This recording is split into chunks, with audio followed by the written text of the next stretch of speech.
The alarm clock on Daniel Carter's nightstand read 5:47 a.m. when he opened his eyes 13 minutes before it would sound, as it always did, because sleep past 4 hours was a luxury he had quietly stopped believing in. He lay still for a moment, listening to the radiator knock against the wall and the distant bass of a garbage truck turning the corner 3 streets over. The ceiling above him had a water stain shaped vaguely like the state of Florida. He had painted over it twice. It came back both times. He rose without disturbing the mattress, a habit learned over 7 years of not wanting to wake the other person, maintained now by the simple fact that the other person was gone. Claire had died in February, 8 years ago, of a brain aneurysm at 31 years old. She had been laughing at something on the television when it happened. That detail, the laugh, the ordinary warmth of it, was the one Daniel could not dislodge. He had carried it the way a man carries a stone in his shoe. Always there, never sharp enough to stop him, never small enough to forget. He had not grieved efficiently. He had not followed the stages in their proper order, had not found the closure that people in the early weeks gently suggested was available to him if he would only attend to it. What he had found instead was a kind of structural collapse, the feeling of a building whose load-bearing wall has been removed. The external shape remained. The rooms were still there, but every door frame had shifted slightly. Every window had developed a hairline crack, and the whole of it now required constant, quiet maintenance to remain inhabitable. He had maintained it, for Lily primarily, but also for himself, because the alternative was not something he was constitutionally equipped to choose. Every morning he made the coffee before she woke. Every morning he made her toast peanut butter, 3 marshmallows, no exceptions, and set her glass of orange juice at the left side of the placemat, because she was left-handed and had opinions about where her glass went. Every morning he walked her to school along a route that passed a bakery that opened early, and if she had been good the previous day by her own assessment, which he had decided long ago to trust, they stopped for a single glazed donut that she ate with the deliberate satisfaction of someone honoring a tradition. These rituals were not small to him. They were the architecture of the life he had built in the absence of the one he had lost. They had weight and form and intention. They did not require an audience. He moved quietly down the hallway to Lily's room. She was asleep on her side, one arm thrown over her stuffed rabbit named Governor. Her dark hair fanned across the pillow. She was 7 years old and possessed the kind of absolute certainty about the world that adults spend entire therapists' bills trying to recover. Her current beliefs included that thunder was caused by clouds bumping into each other on purpose, that the best breakfast was peanut butter on toast with exactly 3 marshmallows, and that her father was, without qualification, the smartest and most capable person who had ever lived. Daniel stood in the doorway and looked at her for a moment. Then he went to make coffee. The apartment was small, a 2-bedroom on the 4th floor of a building in Clarkson, Pennsylvania. A mid-sized city that had once had more ambition than it currently showed. The kitchen had a window that faced a brick wall. The living room had a second-hand couch, a bookshelf held together with patience, and a single bolt that Daniel had installed himself. And a drawing Lily had made in 1st grade, framed in a drugstore frame, of a man and a small girl standing under a yellow sun. She had labeled the man Dad and the sun Warm. He had never told her how much that drawing had undone him. He delivered packages on Tuesdays and Thursdays, drove for a freight company on weekends, and fixed things, engines, washing machines, leaky pipes, sticking doors whenever anyone in the building or the neighborhood needed it. The work was irregular and physical, and paid in cash when it paid at all. He was not poor in the way that meant despair. He was poor in the way that meant math.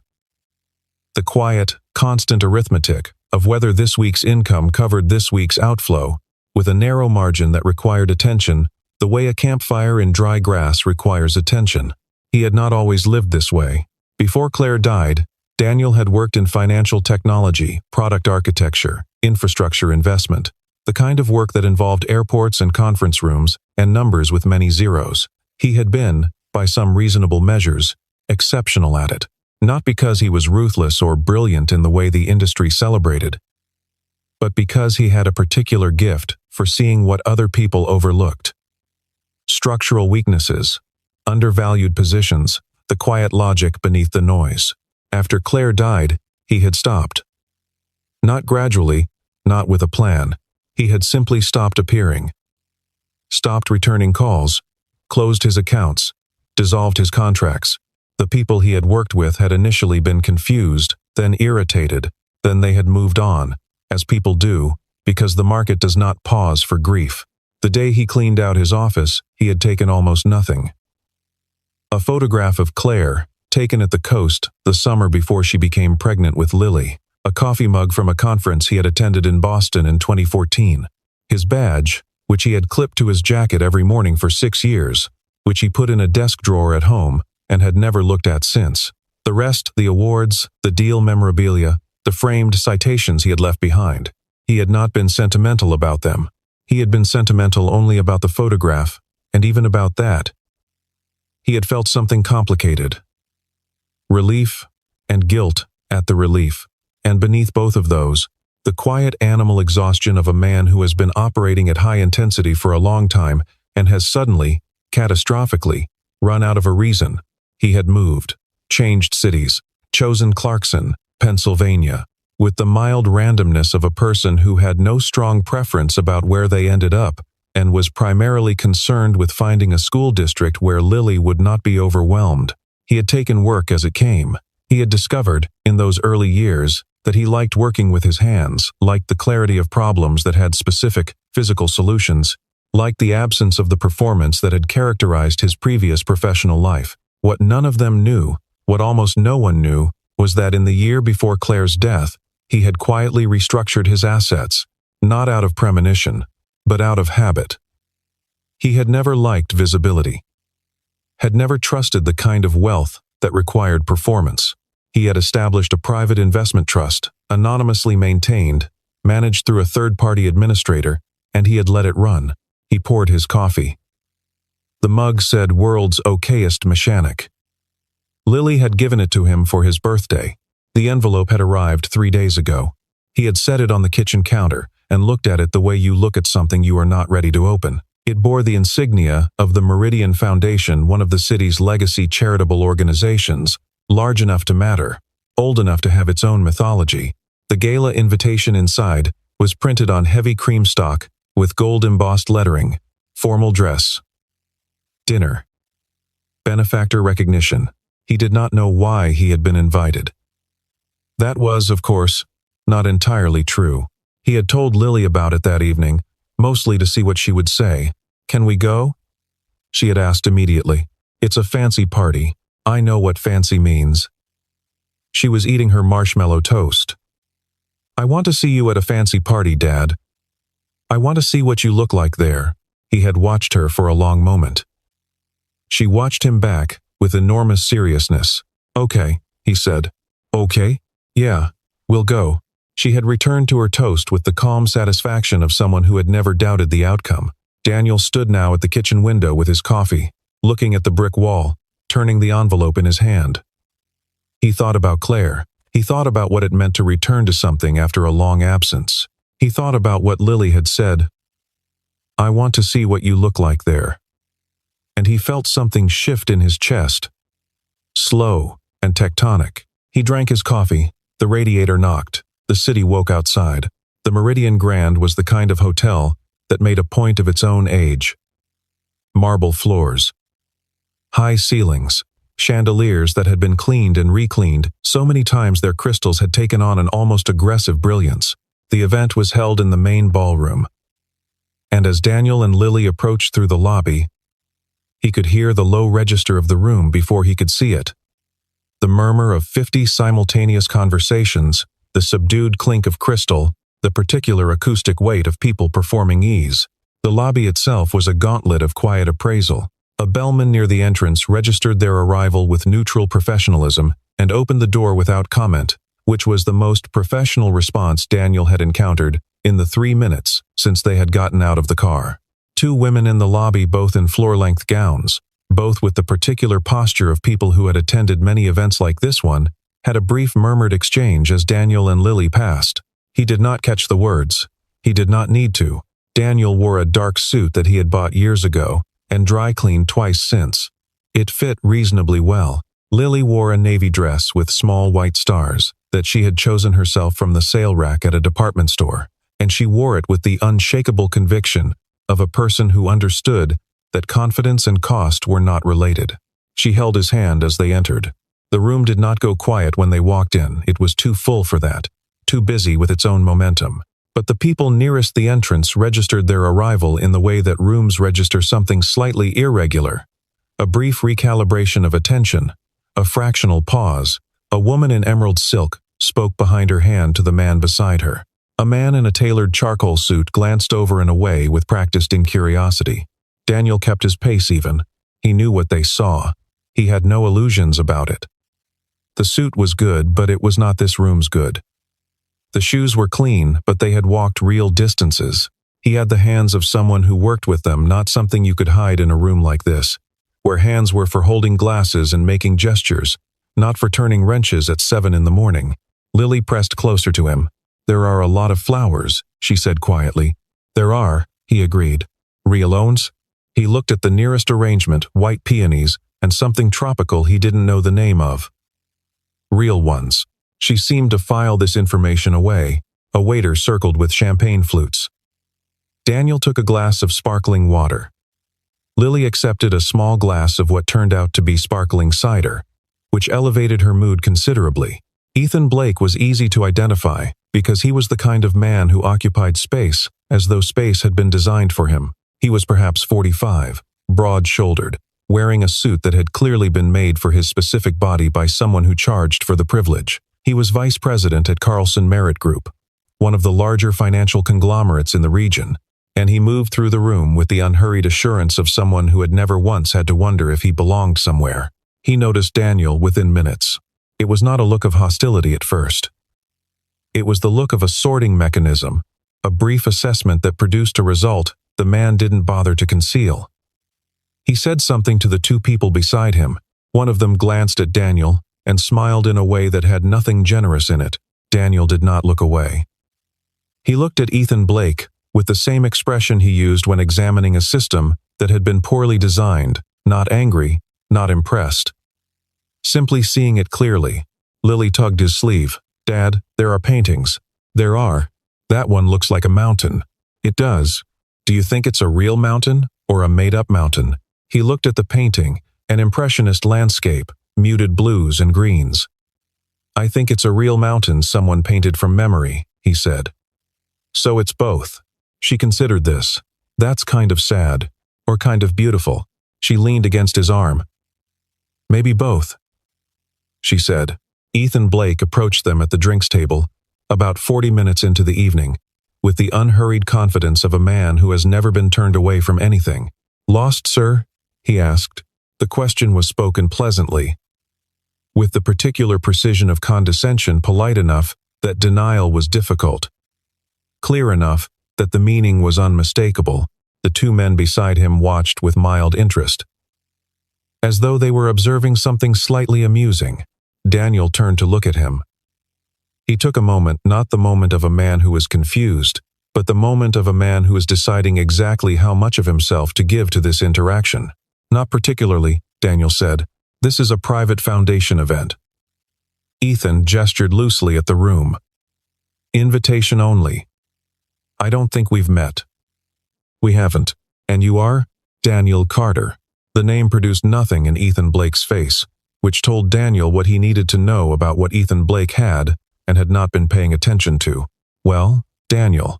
Ethan picked up a glass from the passing tray with the ease of a man who has never had to reach for anything. These events tend to draw a particular crowd, people with standing in the community. "You understand." "I do," Daniel said. A small silence opened.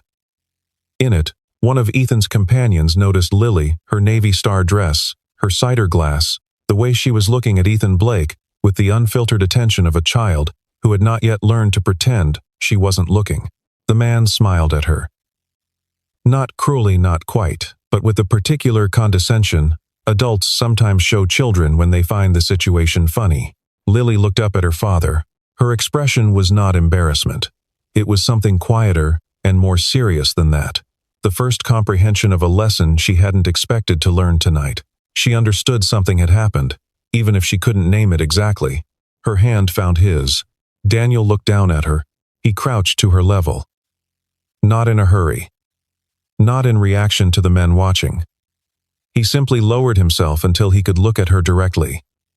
And he said, quietly enough that only she could hear, "Hey. You okay?" She nodded, though her eyes were uncertain. "Good." He held her gaze for a moment. "We're staying. Because of the flowers?" she asked, with a small, recovering smile. "Because we don't run," he said. He stood. He looked at Ethan Blake with a steady, neutral expression. Ethan had watched the exchange with a slight smirk. The smirk of a man who had decided the interaction confirmed what he had already concluded. He turned away and rejoined his companions, and Daniel heard a short, low laugh that was not about anything specific. He kept his hand in Lily's and moved further into the room.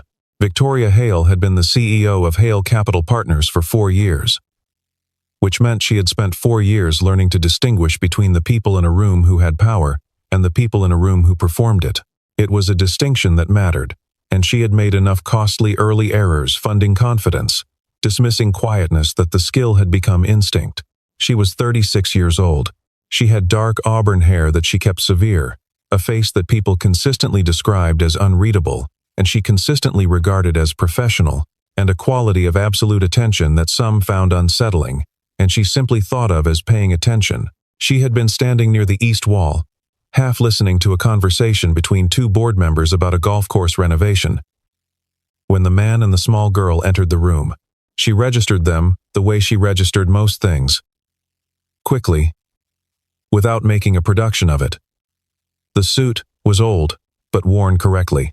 The child was calm in the way of children who have not been frequently overwhelmed, and the man there was something in his posture that she could not immediately locate, a quality she associated with people who no longer needed to prove anything to anyone, who had come through something and arrived on the other side of it without the damage showing on the surface. She watched him navigate the room, watched Ethan Blake approach, watched the brief exchange, couldn't hear it, didn't need to, watched the man crouch to his daughter's level. Victoria set down her glass. She moved toward them, not quickly, circling rather than approaching directly, as though she were simply repositioning in the room. She was perhaps 15 feet away when the girl's small clutch purse slipped from under her arm and scattered its contents, a candy wrapper, a folded piece of paper, and the cream stock invitation across the polished floor. Victoria got to the invitation before the child could. She picked it up, glanced at it without intending to, and then stopped. The name on the invitation was printed with the specificity used for primary guests, not guests of primary guests.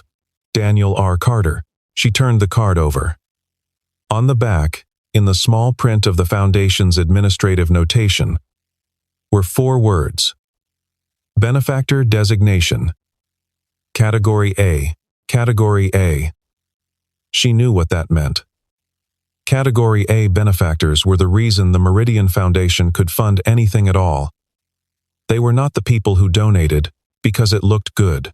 They were the people who underwrote the structural positions, the debt instruments, the endowment allocations, the silent anchor investments that no press release ever mentioned. She looked up. The man was watching her. She held out the invitation. He took it. Neither of them said anything for a moment. "Thank you," the girl said solemnly. Victoria looked at her. Of course. She crouched briefly to the girl's level.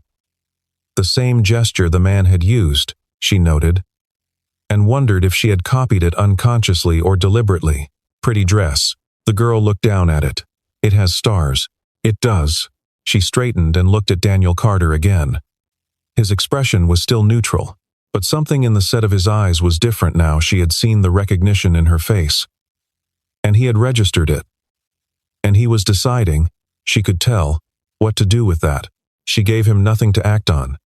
She turned and drifted back toward the east wall, but she did not look away. The formal portion of the evening began at 8:30. When the guests were seated at their designated tables and the evening's host, a man named Graham Sinclair, who had been the public face of the Meridian Foundation for 11 years, took the podium with the practiced warmth of a man who had given this speech, in various forms, many times before. Daniel and Lily were seated at a table near the middle of the room. The table's other occupants, a property developer and his wife, a regional judge and her husband, a senior partner from a law firm, absorbed the seating arrangement with the polite neutrality of people who had decided to reserve judgment. Ethan Blake was at the table nearest the podium. The event proceeded through its first half with the particular rhythm of organized charity. Remarks, applause, a brief video about the foundation's work. More applause. Dinner. Lily ate with careful attention and asked in a low voice what the name of the fish was, and whether the green sauce was spicy. It was not. And whether the man at the front was going to talk for a long time. He was. Daniel ate little. He watched the room. He was calm in the way of a person who has prepared for something without telling anyone they have prepared. It was during the intermission that Ethan Blake made his second approach. He arrived at the table while the others had temporarily dispersed. A calculated moment, Daniel noted, when there would be witnesses at neighboring tables but no buffer from the table itself. He brought 2 of his associates and a cameraman from the Foundation's social documentation team, who was recording candid footage of the evening's guests. Daniel, Ethan said, with a warmth in his voice that was entirely architectural. I want to make up for our earlier exchange. I'm not sure I was welcoming. He gestured to the cameraman, who pointed his lens obligingly. What do you do, Daniel? What's your contribution to all this? The question was designed to isolate. It could not be deflected without appearing defensive, and the camera meant that any response would be witnessed and framed by Ethan's introduction. It was not cruel, exactly. It was the kind of maneuver that operated just below the level where cruelty could be named. The table nearest them had gone quiet. Lily looked at her father. Daniel set down his fork. He looked at Ethan Blake for a long, unhurried moment. Long enough that the 2 associates shifted slightly. I'm a father, Daniel said finally. That's the relevant contribution. It was not a punchline. It had no edge in it. He said it the way you say a fact you are not particularly interested in debating. Ethan Blake smiled. Right. Of course. He glanced at his associates. One of them smiled back. The camera recorded this. Good man, Ethan said, in the tone of someone concluding a conversation they had already won, and withdrew. At the nearby table, a woman in her 60s looked at Daniel with an expression he recognized, not sympathy, but assessment. He met her eyes briefly and looked away. Victoria Hale, still near the east wall, had not looked away once. Graham Sinclair returned to the podium at 9:15. Ladies and gentlemen, he said, we come now to the centerpiece of our evening. As many of you know, the Foundation has, for the past 3 years, operated under a significant structural transition. Tonight, we are honored to introduce the anonymous benefactor whose investment trust has anchored that transition and who has, until this evening, declined all recognition. The room adjusted its attention. It is their wish that this recognition serve not as personal celebration, Sinclair continued, but as an announcement. The trust is prepared to commit to a further 5-year agreement contingent on certain governance conditions, which the benefactor will outline personally. He looked out at the room. He looked at the table near the middle. Mr. Daniel Carter, Sinclair said, would you please join me? The room took a moment to understand what had happened. It needed that moment because the information it was processing ran directly against the story it had already constructed. The man in the old suit, near the middle of the room, with the child beside him, that man was being called to the podium not as an afterthought or a curiosity but as the evening's central figure. Ethan Blake did not move. His expression was the expression of a man who has just been told a thing and is still in the stage of deciding whether to believe it. Daniel stood. He looked down at Lily. I'll be right back, he said. I know, she said. She handed him his water glass with great ceremony. He looked at it. He set it gently back on the table. She nodded, satisfied. He walked to the podium. The room was not silent yet. It was doing the thing rooms do in the presence of a recalibration, a kind of collective breath. A withdrawal of the background noise of 50 conversations, not because anyone had decided to stop talking, but because talking had become, briefly, too complicated. Daniel stood at the podium. He looked at the room. He did not appear to find it particularly remarkable. Graham Sinclair leaned toward the microphone. For our guests who may be unfamiliar, he said quietly, Daniel Carter is the founding trustee of the Meridian Operating Trust, which currently holds 32% of the Foundation's operational debt instruments and has underwritten our last 4 major capital campaigns. The silence was complete now. Ethan Blake's face was doing something that could not be described as composed. Daniel looked at him for a moment. Just a moment. Then he looked back at the room. He spoke for 4 minutes. Not because he was being restrained, he was genuinely not interested in taking more time than the information required. He said that he had established the trust 11 years ago, the year before his wife died. He said that he had maintained it anonymously because visibility had never interested him, and because, in his experience, the most reliable investments were the ones that nobody was performing for. He said he had lived as he had lived because it suited him, and because it was honest, and because his daughter had not yet once in her life looked at him with anything less than complete trust, and he had no interest in acquiring the kind of life that might change that. He spoke without notes. His voice was steady and unremarkable in pitch. Not the voice of a man who had rehearsed this, but the voice of a man who had thought about these things for a long time and no longer needed to rehearse them. The room was entirely quiet. He was not performing for the quiet, which made the quiet more absolute. He acknowledged the Foundation's work without sentimentality. He named specific programs: early childhood education, workforce retraining, community infrastructure, and he spoke about them the way a person speaks about things they have actually read, actually tracked, actually cared about across years, not a donor's summary-level awareness. The awareness of someone who had been paying attention in the background because the work mattered and the results mattered and the governance or the absence of it mattered. He said the Trust's continued commitment was conditional on one thing: that the Foundation's governance committee implement a review of its board composition before the next fiscal year, specifically addressing the proportion of seats held by individuals with direct financial interests in the Foundation's grant recipients. He did not look at Ethan Blake while he said this. He didn't need to. The room knew. The room had always known, or rather, the room had known the kind of thing it was. The network of interlocking interests and polite arrangements that everyone understood and no one named out loud. Daniel was simply naming it, quietly, without drama. In a tone that made it clear, he was naming it as a condition, not as an accusation. He thanked Graham Sinclair for the invitation. He thanked the Foundation's staff, by role rather than by name, because he had read the annual reports and knew how many people work there and knew the work was not done by the people who attended events like this one. He stepped back from the microphone. He was done. Victoria Hale stood very still near the east wall. Ethan Blake stood up. It was not a purposeful action. He stood the way a person stands when their body reacts before their mind catches up. His face was pale now, the particular pallor of someone who has just understood the exact geometry of their position. "You're not," he began. Daniel looked at him then, directly, and without expression. Ethan Blake sat back down. Graham Sinclair, to his credit, did not appear flustered. He was a man who had navigated organizational complexity for 11 years. He recognized the shape of what was happening. He nodded, once, and said, "Thank you, Mr. Carter. The Foundation accepts these conditions." The room heard this. The room understood what it meant. There was a brief, concentrated silence, the silence of 50 people revising, simultaneously, what they thought they knew. Then, from somewhere in the back, a single pair of hands began to applaud. Others followed. Not all of them, but enough. Daniel walked back to his table. Lily looked up at him. "Did you do good?" she asked. "I think so." She considered this. "Your water got warm," she said.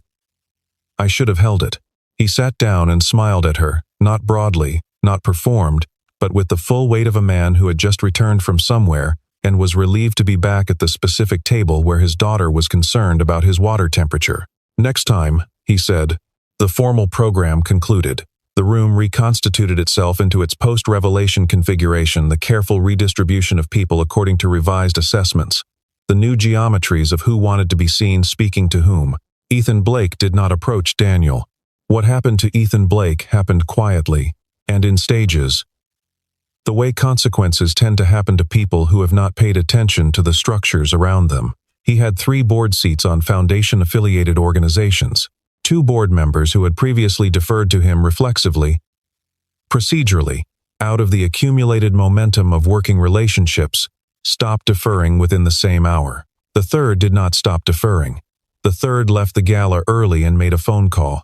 There was a particular moment Daniel caught it from across the room, without intending to, when Ethan Blake stood near the bar and spoke to a man he had been speaking to all evening, with the easy authority of someone whose social capital was established and unquestioned, and the man turned to answer a question from someone else mid-sentence.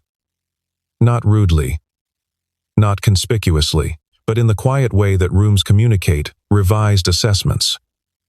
The interruption that is not quite an interruption, the distraction that is not quite accidental. Ethan Blake noticed it. Daniel could tell from the slight pause in his posture, the fractional recalibration of his expression, that he had noticed it and understood exactly what it meant. It was not satisfying to watch, exactly. Daniel looked away. He was not interested in Ethan Blake's suffering. He was not indifferent to it either. He thought Ethan Blake had behaved badly, and would probably continue to behave badly in other rooms, with other people who were less able to absorb it than Daniel had been tonight. But the correction that had occurred this evening was structural, not personal. It had happened because the room's understanding of reality had been adjusted, not because Daniel Carter had wanted revenge. He did not want revenge. He had never been particularly good at wanting it. His mind did not organize itself around grievance in the way that some minds do. It moved forward, or it moved inward, but it did not move backward. By the end of the evening, the informal consensus in the room had shifted. It had not shifted because Daniel Carter had demanded it. It had shifted because the room had been shown, clearly and without ambiguity, that the person they had been deferring to had not, in fact, been deserving of the deference, and the person they had been condescending to had been, quietly and all along, holding the weight they had been pretending to hold. Daniel did not witness most of this. He was not paying attention to it. He was at the dessert station with Lily, who had discovered that there were small chocolate cups filled with something she was describing, with technical precision, as the best thing. He was watching her eat and thinking about nothing in particular. A woman from the Foundation's governance committee found him there and apologized, briefly and without decoration, for the earlier disruption at his table. He thanked her. He did not say anything else. She seemed to need him to say something else. And when he didn't, she nodded and moved away. He had thought about what he would say when this moment arrived, had, in some version of himself, imagined the satisfying architecture of it. But when it actually came, the desire had not materialized. What he felt instead was something closer to relief. Not triumph, not vindication, just the particular quiet of having done a thing that needed doing, and finding that the doing of it had not required him to be anyone other than himself. He looked at Lily, who was on her second chocolate cup. "One more," he said. "This is the second," she said immediately. "I know." She smiled and ate the second one.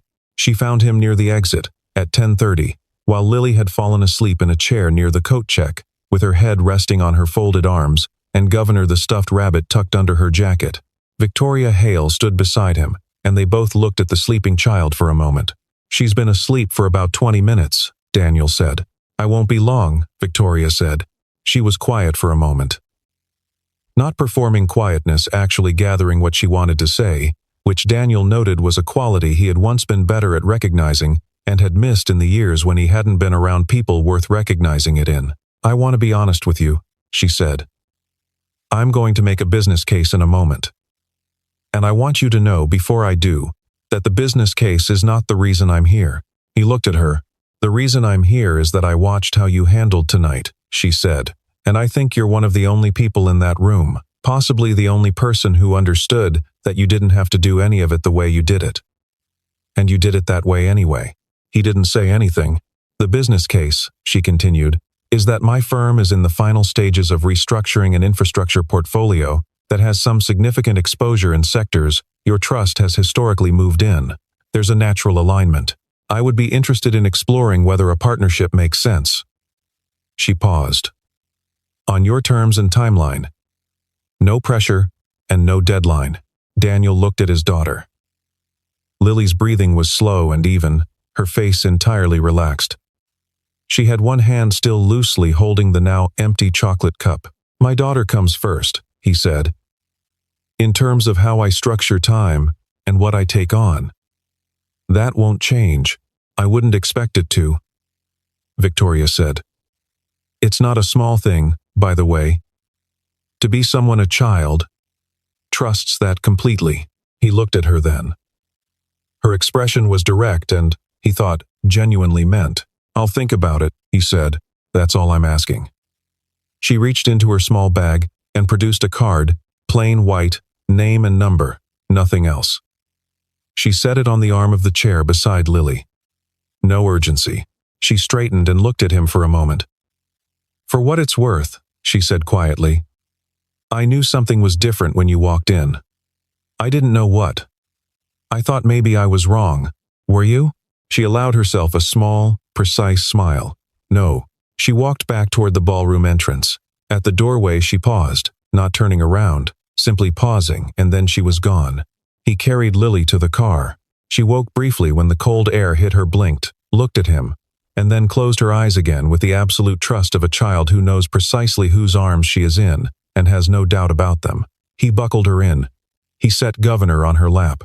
He got in the driver's side and drove. The city was quiet at 11 o'clock, not the silence of emptiness, but the silence of things settling, traffic lights cycling through their colors without cars to respond to them. Shop windows dark, a bus moving along a distant street, lit from inside like a long narrow room.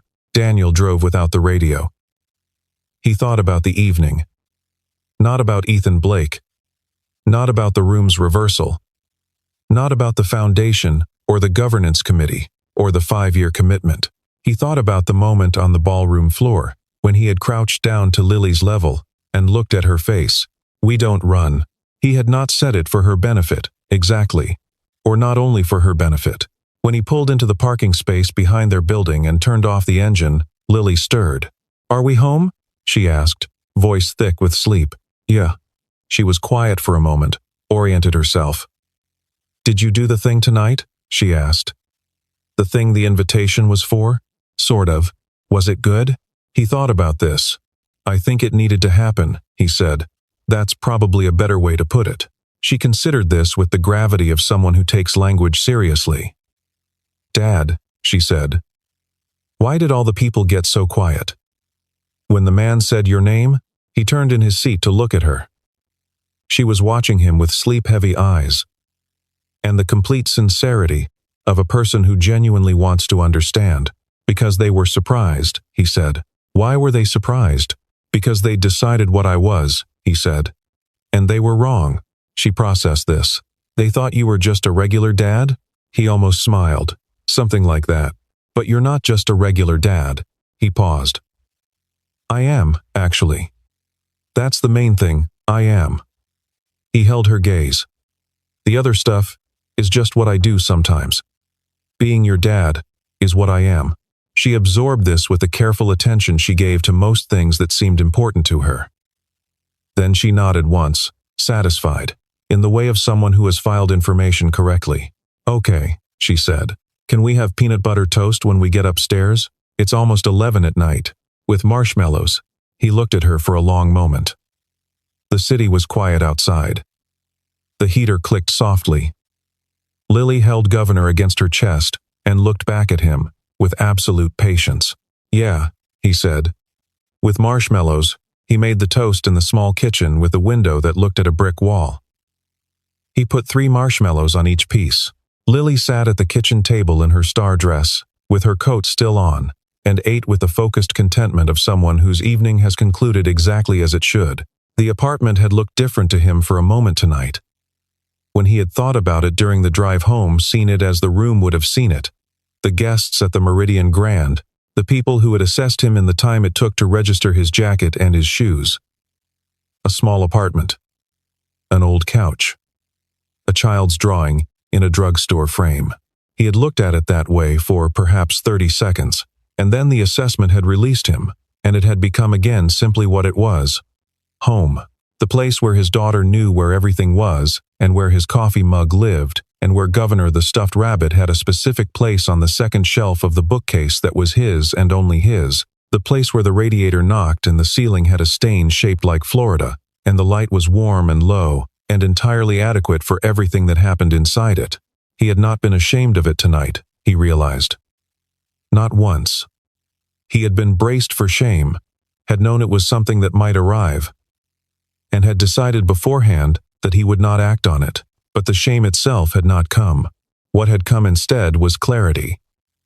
A clean, quiet understanding that the room's measurements and his own were simply different, and that his were the ones he had chosen to live by, and that the choice had not been made carelessly. Daniel stood at the counter with his coffee and looked at the space they occupied: the small table, the second-hand chairs, the bookshelf with the bolt, the drawing in the drugstore frame. DAD, warm. On the kitchen counter, next to the dry cleaning receipt from 3 days ago, he placed Victoria Hale's card. He did not look at it yet. He just set it there, beside the other ordinary things, where he could see it in the morning. He thought about what came next. Not the foundation, not the trust, not the governance. Restructuring those things would take care of themselves with attention and time. He thought about the thing that did not take care of itself, the part of his life that had been running on the mechanical momentum of grief and routine, the part that had not, until tonight, felt like it might have a direction again. He had not gone to the gala to prove anything. He had gone because Lily had wanted to see him somewhere different, and what she had seen and what he had understood, watching her, in the moments between the theater of the evening, was that the version of himself she had always believed in was not a child's distortion of reality. It was real. It had just been waiting in the quiet for a reason to step forward. He drank his coffee. The radiator knocked once against the wall. "Dad," Lily said. "Yeah?" "I liked the real flowers." "Me too. And the chocolate cups. Those were good. And Governor liked the chandelier. He said it was like being inside a star." Daniel set down his mug. He looked at his daughter. She was finishing her toast with the kind of unhurried thoroughness she brought to everything she loved. Outside, the city moved in its slow, ongoing way, unconcerned, continuous, indifferent to the particular evening that had just passed and its particular small significance. The Meridian Grand was still lit. The ballroom was still being cleared. Somewhere across the city, Ethan Blake was having a phone conversation that he was not enjoying. Somewhere, Victoria Hale was at her desk reviewing a file she had opened that afternoon and closed without reading, and now, he suspected, would open again. And here, in a small kitchen on the 4th floor of a building in Clarkson, Pennsylvania, Daniel Carter stood with his coffee and watched his daughter eat her toast and thought, This is the whole of it. He would call Victoria Hale. Not tomorrow, maybe the week after, once the Foundation's governance committee had met and the initial noise had settled. He would approach it the way he approached most things of value, quietly, without rushing, paying attention to what the structure actually was rather than what it appeared to be on the surface. He would continue delivering packages on Tuesdays and Thursdays.